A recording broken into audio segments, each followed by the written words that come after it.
Mr. Serling. This locker and liniment emporium houses a Major League Baseball team known as the Hoboken Zephyrs, all of which by way of introduction to next week's show. A wild and woolly yarn about the great American pastime.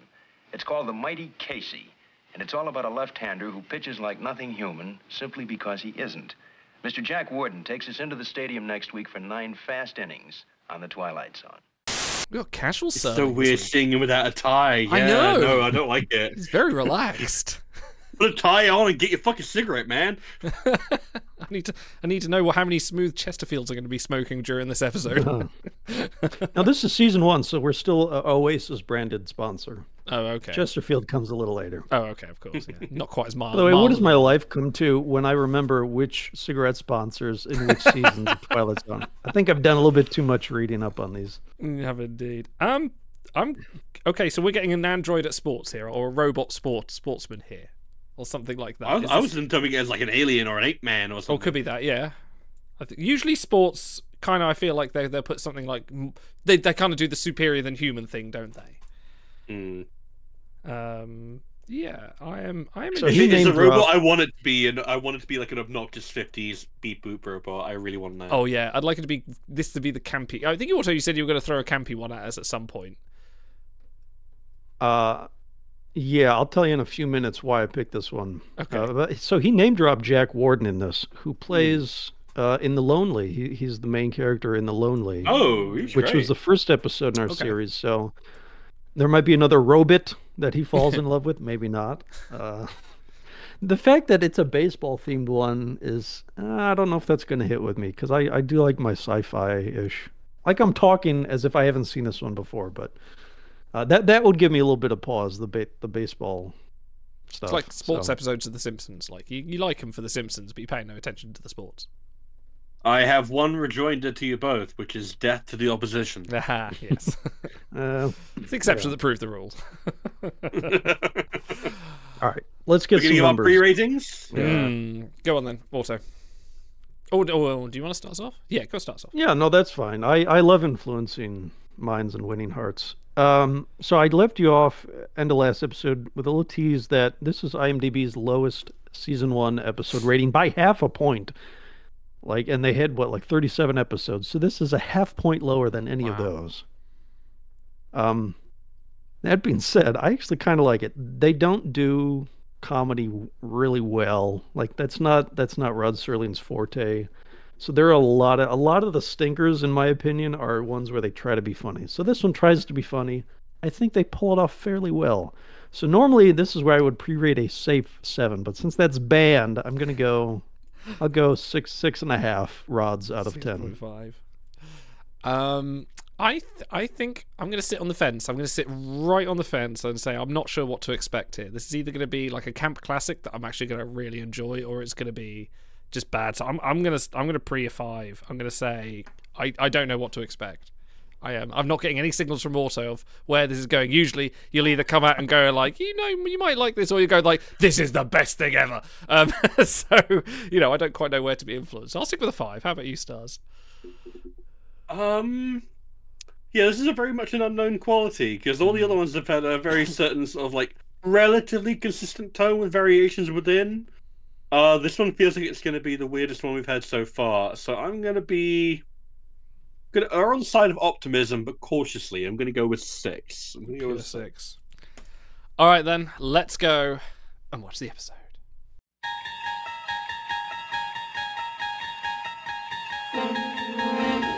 This is the dimension of imagination.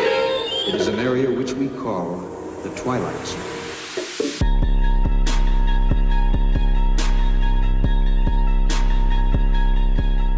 Okay, everybody, welcome to the Holodeck, our exploration of things that are not Trek. And this week's edition on our penultimate episode of the Twilight Zone, we are swinging for the bats, we are hitting them for the masses.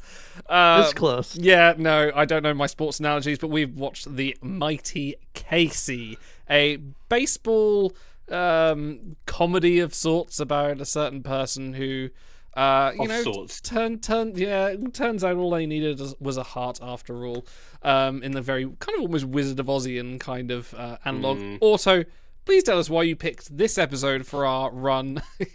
Yes, this is all your fault. No, Vic, why you picked this episode for our run? Actually, you guys picked it. We just happened to have an open slot in our recording before we finished up this initial run. So I gave these guys a list of like 3 or 4 different, we could do like a mystery or comedy or whatever. And then they kind of said this sounded interesting. So as I've said a few times now, this is fairly lowly rated in the show's run. But I think it has some nice elements, has some charming elements, and some interesting elements. So just as a palate cleanser, like not every episode can be the obsolete man. So this is a little bit of a departure from that.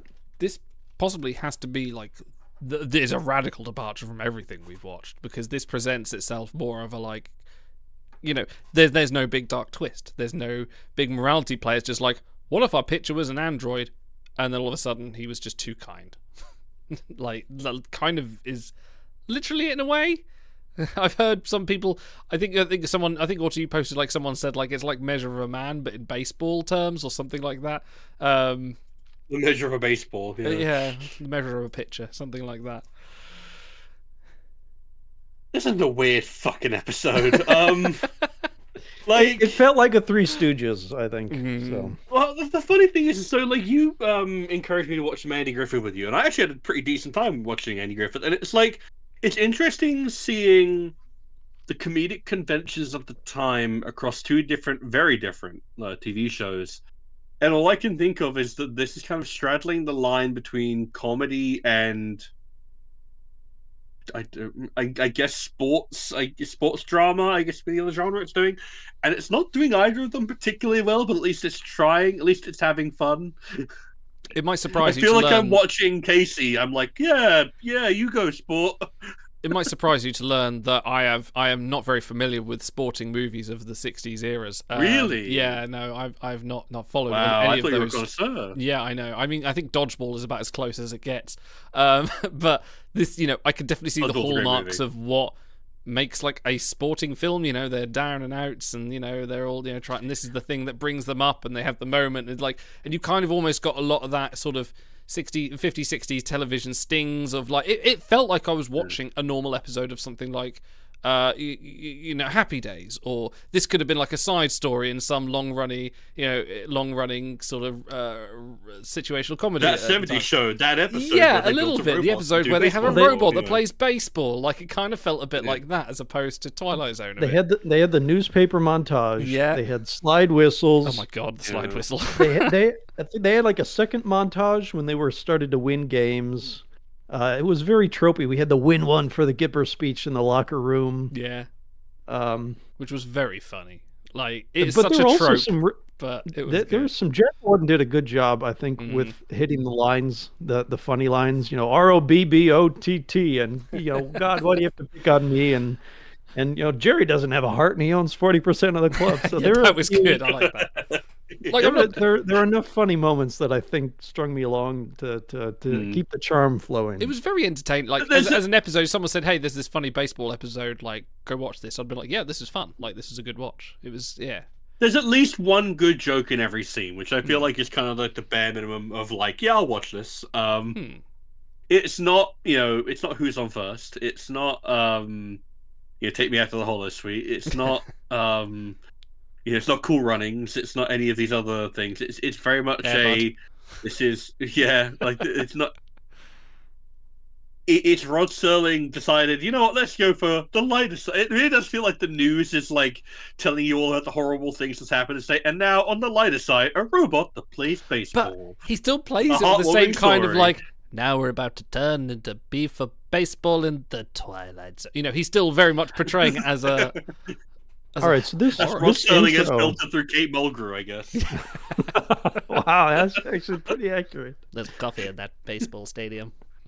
So I asked you to rewind and just play the first scene again, and it's weird because if you jump from the end of the episode back to the beginning, it starts. He's like giving some kind of. He's talking about like a mausoleum and like people used to pitch here, and now they're all dead, and it's like really dour, and they have like church bells ringing in the background, and it was such a weird tone. It's like, okay, this feels sort of Twilight Zone-y. Where are they going with this? And then they just like do a comedy, and there's no There's no darkness.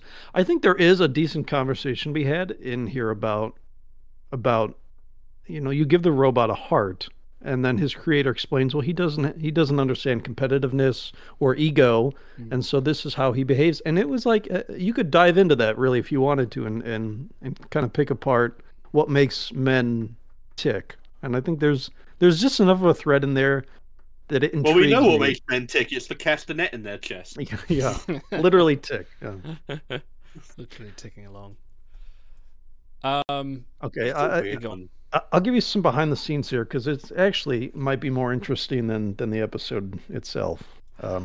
They had to reshoot the majority of this 8 months after, Really? so which is why it's one of only 2 episodes with multiple directors credited.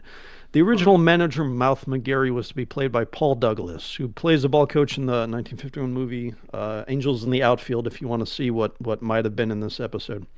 According to Rod Serling, it was clear during filming that something was wrong with Douglas, but he mistakenly assumed he was intoxicated, as Douglas had a reputation for. He looked, quote, even in black and white, mottled, high color, semi-diffuse, a breath so short that he couldn't continue one short staccato sentence without gasping for breath. He died of a heart attack the day after filming Wrapped. They cut together the piece to show to network execs, but Serling pushed for a reshoot. The studio said a reshoot would be too expensive, so Serling paid $27,000 of his own money to reshoot all the Douglas parts of the episode, making as few edits to the original as possible. Serling said the original cut would have featured, quote, an actively dying man. So there's a scene at the end. I told you, remember this scene? It's shot from a high angle. They're walking away. That's the only Very last scene, yeah. shot they kept of the original actor in there because you can't tell who it is from the backs. So all that stuff with Jack Warden came in 8 months afterwards. They had to call people back and refilm it on Rod's dime. So credit to him for being a class act because by all accounts, Douglas did not look good on film. Well, yeah. Also, I can't even imagine what it would be like if you watch it and go, "That guy looks like he's dying." Is that like, oh, that's a really funny comedy bit? Oh, look, he's really playing into that. Wait, what do you mean he's fucking dead? Yeah. Like I feel like that. I don't know what the executives were thinking about. Like, I guess $27,000 is not a small amount of money back in the day, but like, no, it would have been disrespectful, and I feel you would have run the risk of people laughing at a dying man's like literal last breaths. Like that would have been fucking ghoulish. And considering this is season That's one, a Twilight as well. Zone episode. Like this is season 1. This is still early days of the Twilight Zone. It hadn't built up the critical acclaim that it had got in later years. Like for Rod to turn around and go, no, I believe in this so much. This baseball episode so much that I'm going to invest like a lot of money into it, then kudos to him. Of all the things, it's like you couldn't cut it. I guess it's like no, this had to go through. Speaking of other depressing news about this episode, I've got another bit. Go ahead. This one shocked me. This is shocking. I just read this now and I was like, holy shit. Robert Sorrells, who plays Casey, became a reclusive heavy drinker in his later years. On July the 24th, 2004, he walked into the Regency Lounge, a Simi Valley bar, and shot 2 customers, killing one. And he was caught 3 blocks away by the police, was arrested for murder, and spent the rest of his life in prison, and died in July 2019, aged 88. This was a cursed episode. Like, for how light-hearted it is, and how much we've been like, oh, that's jolly fun. This is depressing. This is like the real Twilight Zone is what happened outside this is the long con, is it? This is how they get you in the end. Oh, my God. I thought... Yeah, Robert Sorrells, I thought he did a good job, and they almost play him as like a low IQ, mentally deficient kind of, because he's standing there with this goofy grin and he doesn't understand anything, and it's sort of this childlike. I guess it is Data-esque in a way, especially early episodes where he doesn't understand certain things and he has to be led around by the hand. But he plays just such a. Like when he's at the end, when they give him the heart and he smiles and he's feeling happy, he wants to go into social work. You're like, all right, this is kind of a happy ending here. So, it's a weird fucking thing that happened in real life. I would say his like mannerisms are almost more alien than robotic, because like we've seen, we've seen robots on the Twilight Zone. They are definitely more, as we expect them to be, more machine-like, or statuesque. Well, we haven't made the jump from robot to android yet, which I think has a different connotation in terms of what you think of in terms of human-like capability. I wonder what the first occasion of an android was in media. Probably would have been Asimov, no? Probably would be Asimov, so. but I don't think he referred to them as ROBBOTT. Yes, yeah, exactly. This I don't know about him. As like he just seemed too gormless. Like I don't know if there was any. I would have liked a bit more interaction from him, but other than just sort of like crushing a man's hand on a handshake and going, "Was that okay?" They were really happy with that bit. They had to run it for like a full half a minute. They ran it between the commercial break as well. It's like, and we're going to break, and we're back, and he's still crushing his hand. Like, yeah, okay. So my biggest problem with this episode is they introduce him, highlight he's an android by bonking him on the head, and it has no effect. They're like, now you can tell he's not quite human. But then he gets bonked on the head and is hurt, and that's why he can't pitch anymore. It hit his off button. It hit his off button. Yeah, I guess, which is located like right on the top of the head or something. So why did they introduce him with that and then knock him out of contention with the same bit? They did that off screen as well. They're just like, dunk, and he's out, and was like, wait, what's happened? And like, oh, he got knocked out. Like, okay, that was very... But we got the newspaper headline to let us know. Oh, of course, yeah. So. He's been beaned. Have you been beaned lately? Yeah, this is a very weird episode. Like it's very. It's this weird thing where it's like there's the elements here for something really funny. I feel like if they had used the Doctor character a bit more, because like he's like one of the more funny because he has that kind of mad scientist vibe, but it's more doddering, just like, oh, of course I made a robot to play baseball. Yeah. I made a home economist, and I gave 46 pounds before I dismantled her. Like, that's probably one of my favorite lines of the entire episode, and it's like, it's a throwaway line. It's like, no, show me the home of this weirdo man who randomly makes like robots to play baseball and do his housework. Like, I feel like he lives a more interesting life. He's the Rick Sanchez of the 60s. Well, he's a lot nicer than Rick Sanchez. He's just like, I guess I figured I'd make a Superman. yeah, a little bit, yeah. Okay, here's he's kind of soon without the ego. Kind of an open-ended question. Did this belong on the Twilight Zone? No, not really. I don't think so.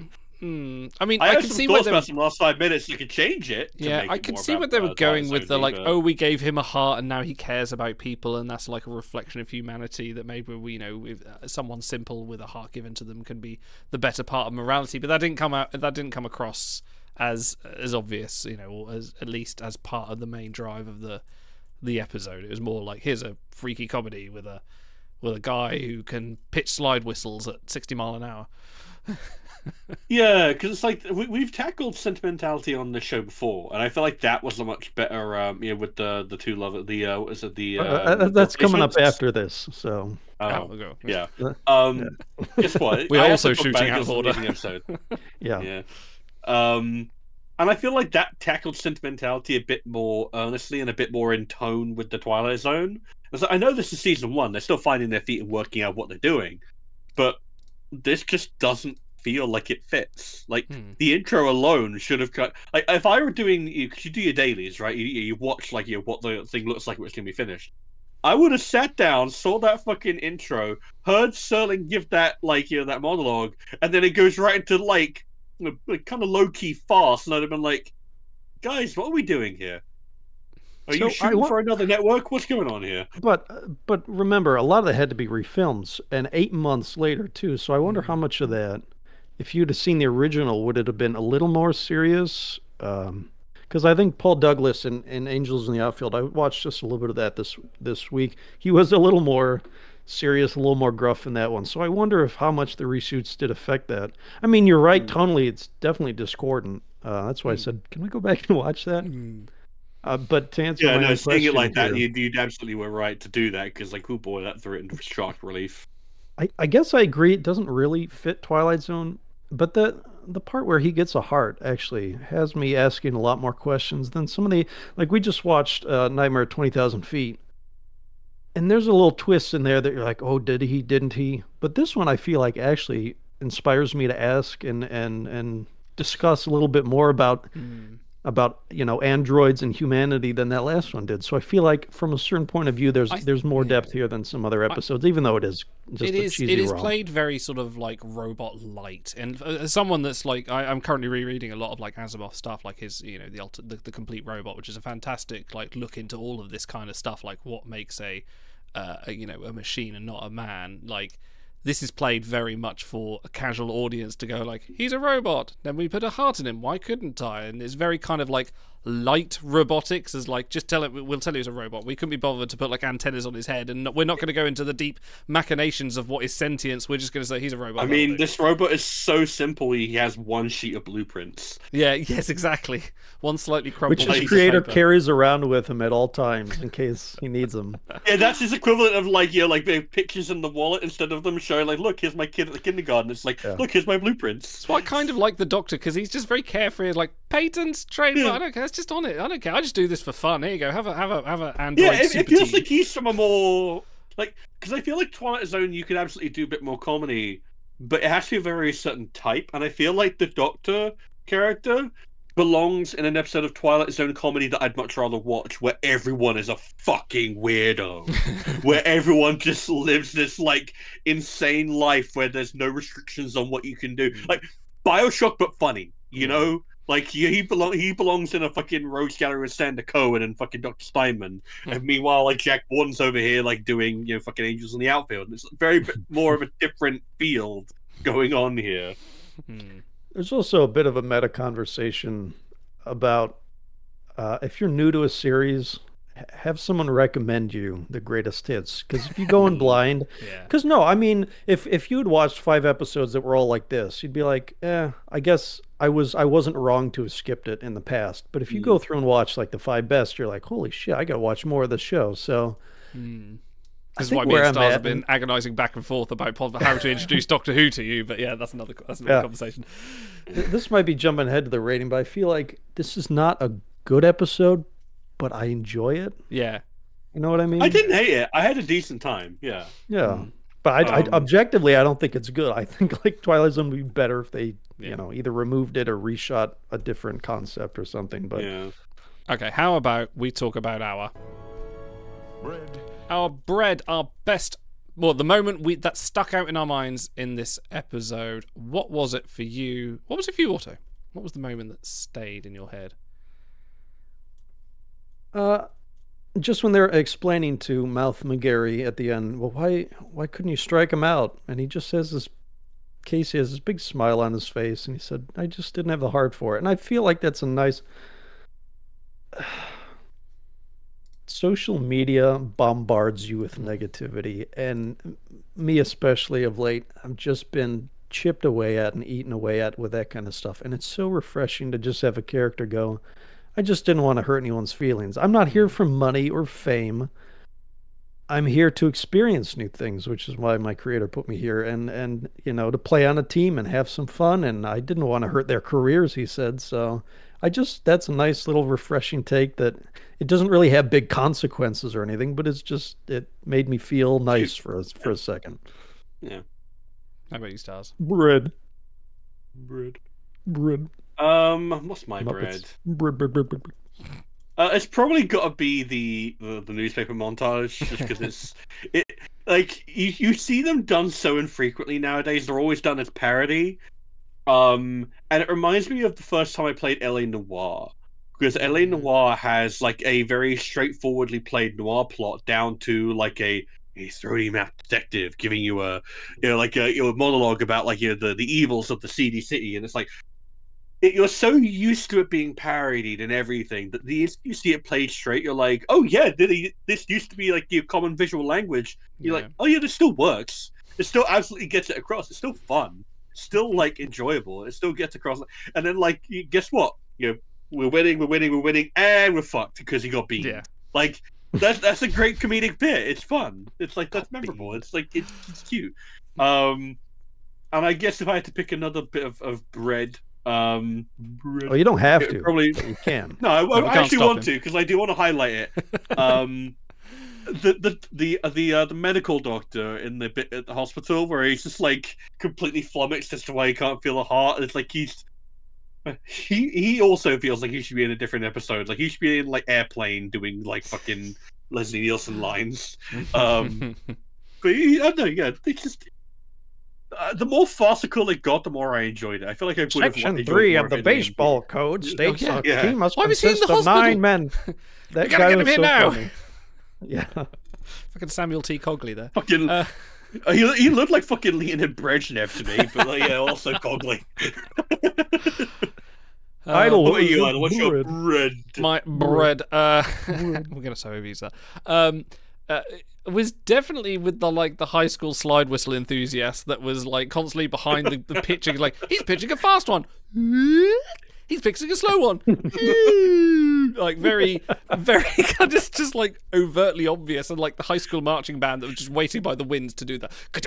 You know, the little stings and the little things that just stuck out to me as like, why would you do that? But I did like the sound effect of like the baseball when it's going fast being like a jet engine taking off. But the other part of it was is you know, it's the typical, we can't actually show this on television because we don't have the technology. You just see everyone's heads going like that, very sort of like snap by, and I kind of like, I'm appreciative of like that's just fun to watch. That's just fun to. It's up there with the Pantheon, along with To Serve Man when the can walks in and all their heads are going like that. It was just as good as that. It's totally memorable, right? Okay. How about our? Well, if that's the best they could do, this should last about 5 minutes. 5 minutes. We will retrace our steps and figure out what's going on. You've got 5 minutes. Do it. Do it. You have got 5 minutes. One day I will perfect my Janeway impression.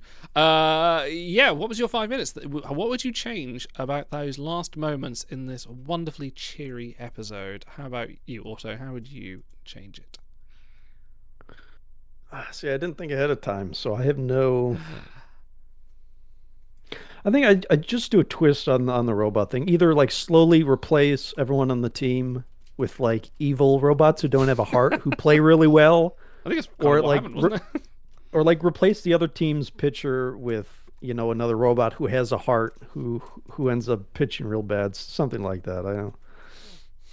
This doesn't feel too twist worthy. Like a lot of the other ones do this is not a drama. See, it's a comedy, and most of the episodes we've been watching have been drama, and so that lends itself better to the twist.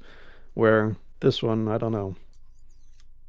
Yeah, I replace other more robots, ROBB OTTs. I had a duff one last time, so you're allowed one. That's fine. We're all allowed one. How dare you? That was the greatest twist. How dare you drag him down to your level? I'm beat him with experience. Yeah, stars. I have an okay one. I think it would probably match up more with the opening and ending.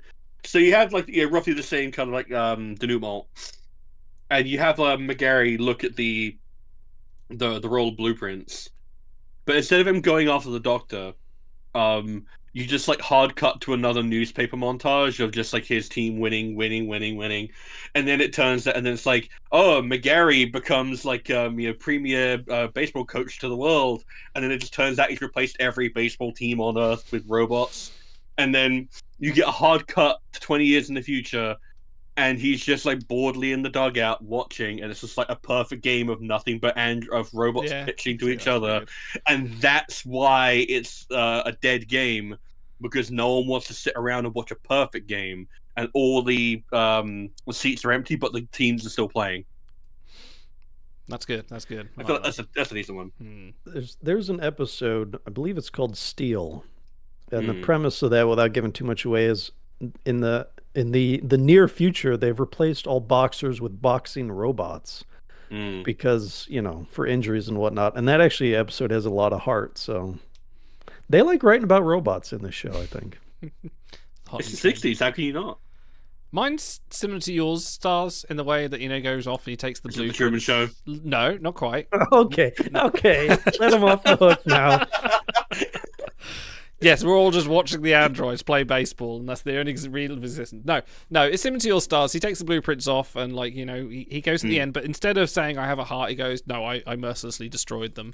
And in fact, the heart has the reverse effect. He ends up killed them all. He becomes human with a bit of an ego. And on the same, he goes, well, we need to replace the rest of the team with other androids in baseball to be the best. And everyone agrees with this. This is great for the team. And then they go, well, we're all now going to leave the team, and we're going to start our own movement, and we're going to create more androids, and it kind of gets into a bit of a Terminator situation, and they end up taking over most of the west coast of America, which is then, like you say, you pan over and you see a deserted baseball field because everyone's been murdered by the robots. And that's how I'd bring this to a nice depressing conclusion. You know what? I'll give you credit. That was not the Truman Show. Listen, not everything is the Truman Show. Although we wish it was. Let's go on to our... I can show you my rating code. Schiller rating 3.5. Associational rating norm -3. That's much too low a rating. Much too low a rating. Seeing an unsatisfactory rating on a member of my crew. I'm not used to seeing an unsatisfactory loaf of bread among my crew. Okay, I actually do have a criteria this week. I've come up with with the absence of Dan. We have, gentlemen, please, how many off-camera slide whistle enthusiasts out of 10 would you give this episode? Let's start with you this time. I was going to go with Corey's in the Quarry. That's our first one. We had Jack Gordon come back. That's true, yeah. Corey's in the Corey's in the outfield. There you go.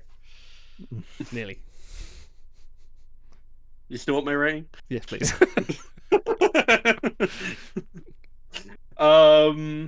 I think I pre-rated this as 6. I think I might have to sit with the 6. Honestly, I feel like it's about as. But also, you kind of set me up perfectly for this. I was like, yeah, no, this is kind of what you were. It doesn't feel bad. But if I think about those episodes of Andy Griffith I watched with you, I enjoyed those more because they committed more to the bit. Like I could have been watching, like someone eating really bad pickles. Dude, that's a classic. Guess what, Idol? You need to get Otto to take you on a curated tour through the Andy Griffith show. I'm down. I think you'd enjoy it, but it's not a bad episode. I think everyone gives a decent performance. I enjoyed like the certain elements. There's, like I said, there's at least one funny line that genuinely made me laugh in every scene. I just feel like it could have been better with a very taking certain concepts in different ways. Yeah, a 6 for me. Okay. 6 off-camera slide whistle enthusiasts. There you go. I feel like this is what. So, if you've only been watching our Twilight series, we're also reviewing Star Trek. We're all big Star Trek fans. And a complaint I often have in episodes that are otherwise good is when they try to do other genres, when they try to do comedies, especially in the newer Star Trek series. And I feel like this is kind of similar, where it's like, this is not your wheelhouse. And even though it's a good episode, it kind of feels weird in this setting. So... I guess I'd rather watch like a comedy do comedy and watch Twilight Zone do Twilight Zone, but it's okay to step outside your comfort zone once in a while. Idol, what would you rate this? No, you didn't give me a rating. What do you do? No, I didn't. Oh, okay, Idol, okay, all right, okay. I was just leapfrogging off of what Star said. Sorry, I don't know if I said auto. Your turn. Okay, me. I pre-rated a 5. I'll give it a 6 for comedy value. I'll stay there as well. I kind of agree what you guys are saying. Like, this isn't what I sound like the word. I sound like those kind of people that say it's not real Star Trek when they're talking about New Trek. But I kind of like, it doesn't feel like Twilight Zone to me, and I feel so ashamed of myself. But it's also kind of right. But I like that they did a comedy and they did a good comedy. Like, this is funny. Everyone puts in the best kind of performance. Like Corey's actor. I forget his name.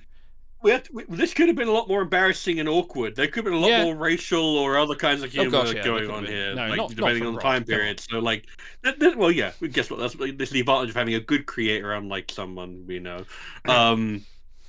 Yes, but it's like, guess what? It was all good, wholesome, family-friendly fun, which I appreciate. Yeah, I'll go for a 6. I had fun watching it. I would have liked maybe a little bit more of an ethical dilemma, which is where I thought they were building up to with the robot.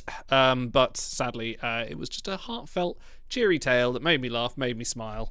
So that's a 6. I'm a heartless bastard. Auto. Nothing wrong with that. Yeah, I said 6.5. I'm actually going to bump it down to 5.5. My acid test is. If I was sitting in the living room and flipping through and this came on, would I sit through 1 or 2 rounds of commercials to finish the episode? And I think I would. I don't think it's a strong episode by any means, and it probably doesn't belong in the Twilight Zone. It's watchable. It's not offensive, which, like you said, a lot of things of the era are, but it doesn't provoke me. There's nothing. So I think this is going to air right after Nightmare at 20,000 Feet, which I came in thinking I wouldn't love, but there were moments in that where it's like, holy shit, look at that, or wow, great acting. There were no wow moments in this. It was just like, hey, I'm having a good time, and that's fine. So, not revolution. 5.5 off-screen slide whistle enthusiasts out of 10. When you got a good criteria and everyone remembers it. Okay, that takes this to a 5.8, one of our lowest rated, but No, like we said with the Hitchhiker, like I didn't not enjoy it. I just don't think it was up. Coming up after this is we're gonna end it off with 4 of my personal favorite episodes. Yeah. And I think all but one I'm gonna be pre-rating. You're just like 10. Rod Serling. You're saying, "Oh, this is my favorite. This is my favorite. Oh, this is my favorite. Yeah. Oh, this is my Favorite favorite." episode. Some of my of favorites. It's a good series. Mr. Serling, do we have an episode next week? No, I didn't prep anything this week, Okay. but like I said, there's going to be a lot of pre-rated 10s from here on out, so I hope you guys enjoy them as much as I will. Will do, and we'll look forward to seeing you next time. What are we watching next time, just out of interest? I believe that's the Trade-Ins, Season 3, course. Episode something. Oh, yes, that one. Okay. Thank you guys for watching. We'll see you next time. Stay pitching. Bye. Stay ROBBOTT. You son of a bitch.